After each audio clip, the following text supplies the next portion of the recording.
po mga kajansky, kung kayo po ay mga kinakapitan ng kamalasan or puro na lamang po mga problema ang sunod-sunod na dumarating sa inyo. So narito lamang po gamit ang asin, okay? Ang gagawin nyo lamang, ito pong ating asin ay yun lamang pong dasalan, okay? Dasalan, kahit ano pong dasal na personal na dasal ay pwede po yan. And then sabitin nyo po ang inyong mga intention kung bakit nyo po ginagawa ang ritual na ito. And then pagkatapos ay i-claim, i-affirm nyo na po sa inyong sarili na ito po ay mangyayari. So sambitin nyo lamang po ang katagang, "Thank you universe, now I'm ready to receive the blessings." At pagkatapos ito mga kajansky, pumunta po kayo sa inyong mga banyo, doon sa inyong mga toilet, itapon nyo lamang po ito doon, okay? At pagkatapos nyo po itong itapon, ay diretso na po kayo, i-flush nyo po, okay, ang inyong mga toilet.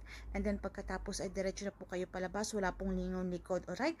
Isara nyo po ang pintuan po ng inyong mga banyo. Kung ano man po yung mga negative energy, yung mabigat na pakiramdam niyan sa inyong pamamahay ay